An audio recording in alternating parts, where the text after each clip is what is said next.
रुकिए, अब सब लोग पढ़ लोगे। प्रयाग तुम बोलो।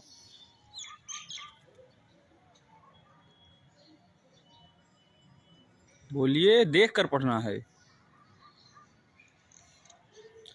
आशीर्वादे भिषेके च पाद प्रक्षालने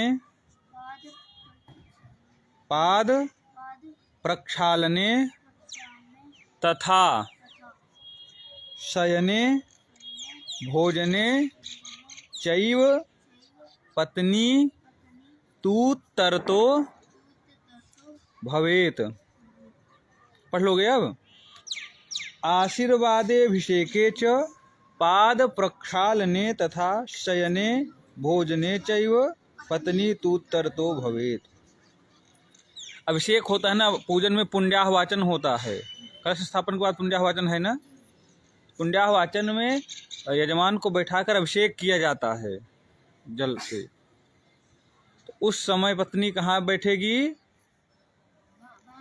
किसके बाईं ओर? पति के बाईं ओर। क्योंकि जब पूजन कराओगे तो आपको पता होना चाहिए ना कि स्त्री किस तरफ बैठेंगी, पुरुष किस तरफ बैठेंगे। जो भी कार्य, जो भी कृत्य जो स्त्री प्रधान होगा, ध्यान देना, जो भी कृत्य स्त्री प्रधान होगा उसमें स्त्री किस तरफ बैठेगी? बाईं ओर। जो कार्य पुरुष प्रधान होगा उसमें दाहिनी ओर। समझ में आ रहा है नहीं? जो भी कार्य स्त्री प्रधान होगा उसमें बाईं ओर बैठेगी, जो कार्य पुरुष प्रधान होगा उसमें दाहिनी ओर। तो आशीर्वादे भिषेके च पाद प्रक्षालने तथा शयने भोजने चैव पत्नी तूत्तरतो भवेत। याद हो जाएगा ना ये। आशीर्वादे भिषेके च पाद प्रक्षालने तथा शयने भोजने चैव पत्नी तूत्तरतो भवेत। इसके बाद क्या लिखाया गया था? और भी श्लोक लिखा गया ना। वामे सिंदूर दाने च वामे चैव दुरागमने वामे शयनैक शय्यायाम भवेत् जाये प्रियार्थिनी। आशीर्वादेभिषेके च पाद प्रक्षालने तथा शयने भोजने चैव पत्नी तूत्तरतो भवेत्। और कन्यादाने विवाहे च प्रतिष्ठा यज्ञ कर्मणि सर्वेषु धर्म कार्येषु पत्नी दक्षिणतः स्मृता। पत्नी दक्षिणतः स्मृता। कन्यादान, विवाह, प्रतिष्ठा, यज्ञ आदि कर्म, जो भी धर्म कार्य, जो भी जितने भी धार्मिक कार्य होंगे उसमें पत्नी दाहिनी ओर बैठेगी। दाया बाया जानते हो? लेफ्ट राइट कौन सा है दाहिना? तुम उनका हाथ क्यों देख रहे हो? तुम्हारे पास नहीं है? कौन सा है बाया? अभी किस दिशा में मुंह करके बैठे हो? पूर्व दिशा में। और वो कौन सी दिशा है? उत्तर। और ये कौन सा है? तो पूर्व दिशा में मुंह करोगे तो जो दक्षिण तरफ हो दाहिना हो गया, उत्तर हो गया। बाया तो अपना हाथ तो पता ही है, दाहिना बाया। हाथ भी भूल जाओगे। लेफ्ट राइट उल्टा सीधा तो जानते हो? हाँ। जिससे भोजन आदि करते हो सीधा हाथ है।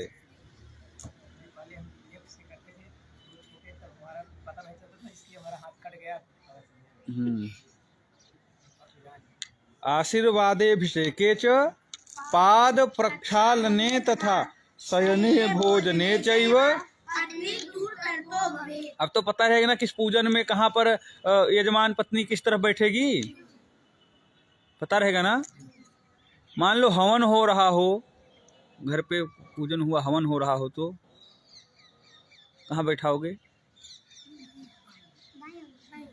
हाँ, कौन कौन दाईं तरफ बैठा है, कौन कौन बाईं तरफ? हाथ पहले दाहिने वाले हाथ खड़ा करो, अब बाएं वाले हाथ खड़ा करो। वो देखो, तो कुछ पता ही नहीं है अपना। अब सोच के अब बता रहे हो, अभी तक तो बैठे हुए थे। यज्ञ कार्य पुरुष प्रधान है ना, तो फिर इसमें भी इतना बताने के बाद भी सोचना पड़ता है। वहां जाकर के सोचोगे पहले, फिर कहोगे उधर बैठो, इधर एक बार बैठाओगे, एक बार उधर बैठाओगे। और कन्यादान करते समय, जब शादी विवाह होता है उसमें कन्यादान होता है, कन्यादान में भी पत्नी कन्यादान करते हैं साथ में, तो उसमें कहाँ बैठाओगे? हाँ, बाएं वाले हाथ उठाओ। तुमको इस श्लोक से कोई मतलब नहीं है ना। श्लोक में क्या लिखा है देखो, कन्यादाने विवाहे च प्रतिष्ठा यज्ञ कर्मणि सर्वेषु धर्म कार्येषु पत्नी दक्षिणतः स्मृता। दाईं ओर लिखा गया है, फिर भी तुमको देखकर भी नहीं पता है, तुरंत भूल जा रहे हो। कन्यादान करोगे, विवाह के समय कोई देव प्रतिष्ठा होता है मंदिर में, कोई यज्ञ कार्य होगा, जितने भी धर्म कार्य होंगे सब में पत्नी दाहिनी ओर बैठेगी। इसीलिए तो श्लोक याद कराया जा रहा है, जिससे स्मृति बनी रहे। बोलो, कन्यादाने विवाहे च प्रतिष्ठा यज्ञ कर्मणि सर्वेषु धर्म कार्येषु पत्नी दक्षिणतः स्मृता। कन्यादाने विवाहे च प्रतिष्ठा यज्ञ कर्मणि सर्वेषु धर्म कार्येषु पत्नी दक्षिणतः स्मृता। अब तो याद रहेगा ना, 3 श्लोक लिखाए गए हैं, 3 में कितने याद हुए हैं? एकदम याद रहना चाहिए।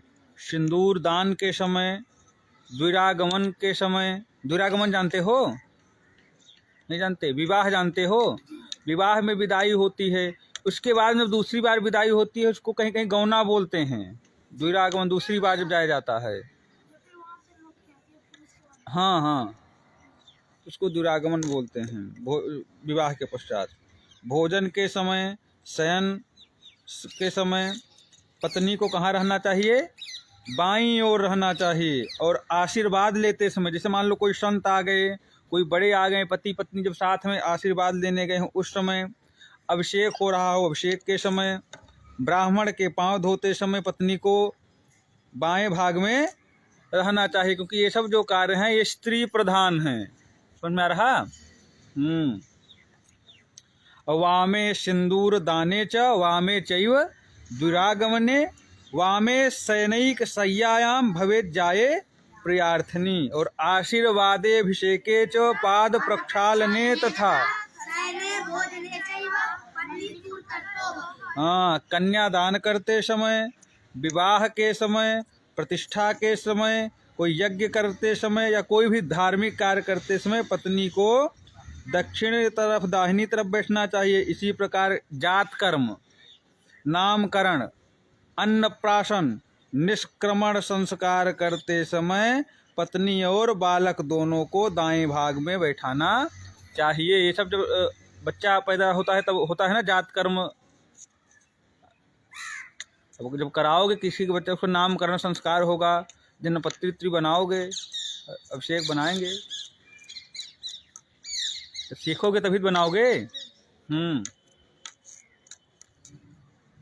तो उसमें दाहिनी तरफ बैठाया जाता है। कन्यादाने विवाहे च प्रतिष्ठा यज्ञ कर्मणि सर्वेषु धर्म कार्येषु पत्नी दक्षिणतः स्मृता। अब सोचोगे दायां बायां क्या है गुरुजी, जहाँ बैठना हो बैठ जाए, जहाँ जगह हो आसन लगा हो, ये क्या कंफ्यूज कर रहे हो, कभी दाएं बैठो कभी बाएं बैठो। हाँ, दायां बायां क्या है बताओ? वामांग या दक्षिण में बैठना क्या है, क्यों है? हिंदू अपने सनातन धर्म है, सब इसमें वैज्ञानिकता होती है, सब में हर एक चीज़ का नियम है। जो भी कर्म स्त्री प्रधान होते हैं उसमें स्त्री वामांग में बैठती है, जैसे मांग में सिंदूर भरना, सेवा करना, शयन आदि कर्मों में स्त्री को वामांग में रहना चाहिए। जो कन्यादान, विवाह, पुण्य कर्म, यज्ञ, जात कर्म, ये सब पुरुष प्रधान होते हैं, तो इसमें दाहिनी तरफ बैठना चाहिए। एकदम याद रहना चाहिए, क्योंकि आपको मंत्र कितने भी याद हों, खूब मंत्र पता हो, और कहीं गांव में पूजन कराने गए तो दायां बायां गड़बड़ कर दोगे ना, फिर गांव के लोग कहें इनको कुछ आता ही नहीं, इनको पता ही नहीं दाहिनी तरफ बैठना चाहिए, बाईं तरफ बैठना चाहिए। समझ में आ रहा? तो मंत्रों के साथ में सारे आपको विधि भी मालूम होनी चाहिए। कलश कहाँ रखा जाएगा, कलश के दीपक किस तरफ रहेगा, गौरी गणेश बनते हैं तो वो कहाँ पर रहेंगे, नवग्रह वेदी कहाँ रहे, ये नहीं कि जहाँ बना के जहाँ जगह हो रख दिए। हर एक चीज़ का नियम होता है, कि विधि होती है, क्रम होता है। समझ में आ रहा? तो पूजन की भी अनुक्रमणिका याद होनी चाहिए, एकदम क्रम याद होना चाहिए।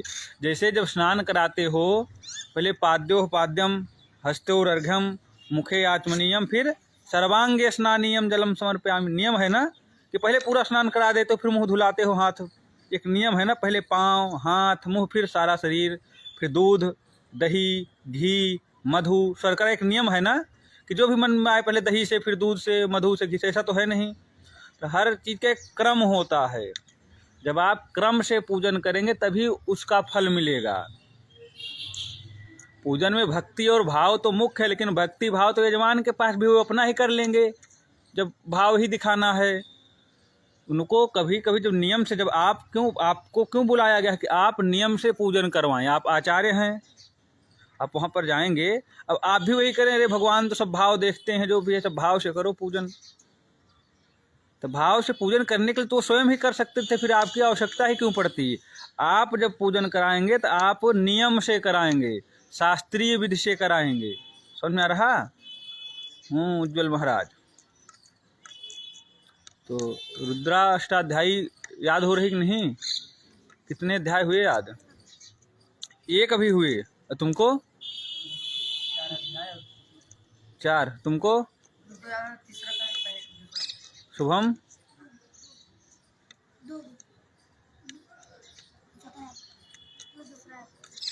इसको याद कर लो। जैसे याद कर लोगे सब लोग चलेंगे यमुना जी पे, बढ़िया वहाँ पार्थिव बनाया जाएगा और वहाँ पर रुद्राभिषेक करो सब लोग, फिर देखा जाए ना कर पाते हो कि नहीं। मंत्र याद से करने से थोड़ी ना होगा, उसकी विधि भी तो मालूम रहनी चाहिए, किस तरीके से शिव जी का पूजन होगा, तब करो। अब यहीं बैठे रहोगे 2 महीने तक, अपना पढ़ते ही रहोगे, याद ही नहीं करोगे, फिर कहाँ से कराओगे? जल्दी जल्दी तैयार करो, अपना पूजन पाठ कराओ, बढ़िया शिव जी को प्रसन्न करो।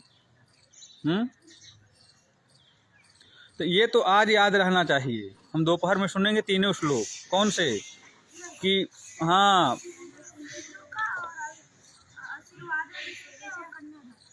ये तीनों हम एक बार फिर से पढ़ा रहे हैं, तीनों हम दोपहर में सुनेंगे। कोई भी बहाने मत बताना, ठीक है? वामे सिंदूर दाने च, वामे सिंदूर दाने च, वामे चैव दुरागमने, वामे शयनैकशय्यायां, भवेज्जाये प्रियार्थिनी, आशीर्वादेऽभिषेके च, पाद प्रक्षालने तथा, शयने भोजने चैव, पत्नी तूत्तरतो भवेत्, कन्यादाने विवाहे च, प्रतिष्ठा यज्ञकर्मणि, सर्वेषु धर्म कार्येषु, पत्नी दक्षिणतः स्मृता।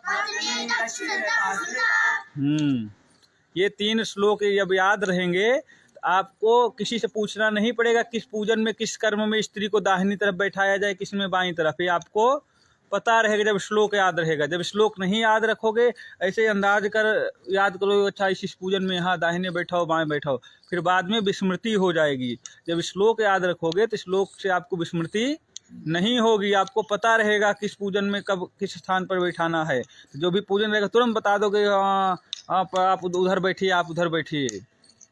हाँ, जब पता रहेगा तभी बताओगे।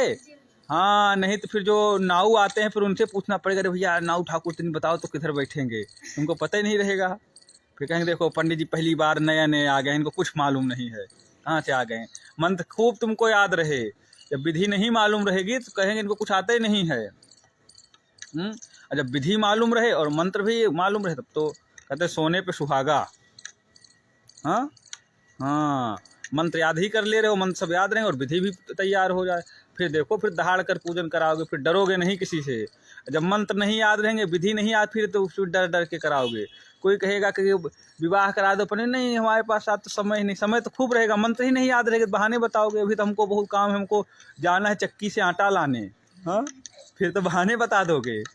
इसलिए जब खूब मंत्र याद रहेंगे कोई बहाने नहीं बताओगे। कोई कहेगा विवाह कराना, हाँ हाँ ठीक है करा देंगे। अभिषेक कराना, करा देंगे।